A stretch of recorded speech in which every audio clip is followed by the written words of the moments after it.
काल माननीय मुख्य सचिव आपले गव्हर्नमेंट ऑफ महाराष्ट्राचे एक त्यांनी मीटिंग घेतली आणि त्यामध्ये आमच्या सार्वजनिक आरोग्य विभागाच्या आदरणीय सेक्रेटरी महोदयांनी मीटिंग घेतली।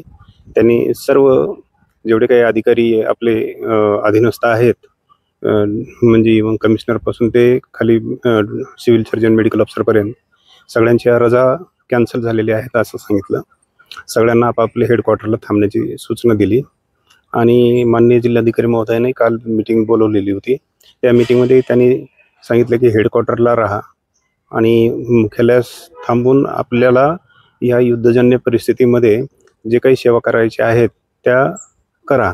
तर यामध्ये असं आहे की आपली हॉस्पिटल साईड आपण सर्व मेडिकल ऑफिसर आपले अधीनस्थ जेवढे आहेत सर्वांना सूचना दिलेल्या आहेत, कुणी रजेवर राहणार नाही, सगळे हेडक्वार्टरला राहतील आणि जर काही परिस्थिती उद्भवलीच तर आपल्याकडं जे बेड्स आहेत त्या बेडमध्ये तसं काही रिझर्वेशन आपण हे केलेलं नाही, पण आपण आपल्या परीनं 100% देण्याचा प्रयत्न करणार आहोत।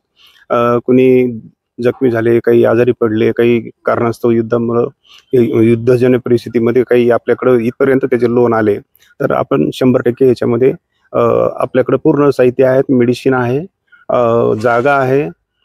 इवन आता RH जर पाहिले तर साधारण RH आणि SDH आणि DH सगळे मिळून जवळपास 1000-1500 बेड आपल्याकडे आहेत। PHCचेही आहेत, PHC आपल्याकडे 100 आहेत। तर या सर्व गोष्टीचा आणि ह्युमन रिसोर्स आपण योग्य वापर करून चांगली सेवा देऊ।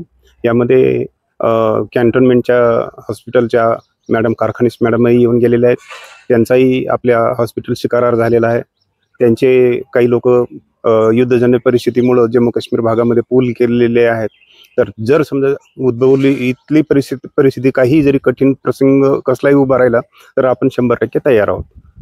अशाच माहितीसाठी मराठी प्रिंट YouTube चॅनलला सबस्क्राइब करा व नोटिफिकेशनसाठी बेल आयकॉनवर क्लिक करा।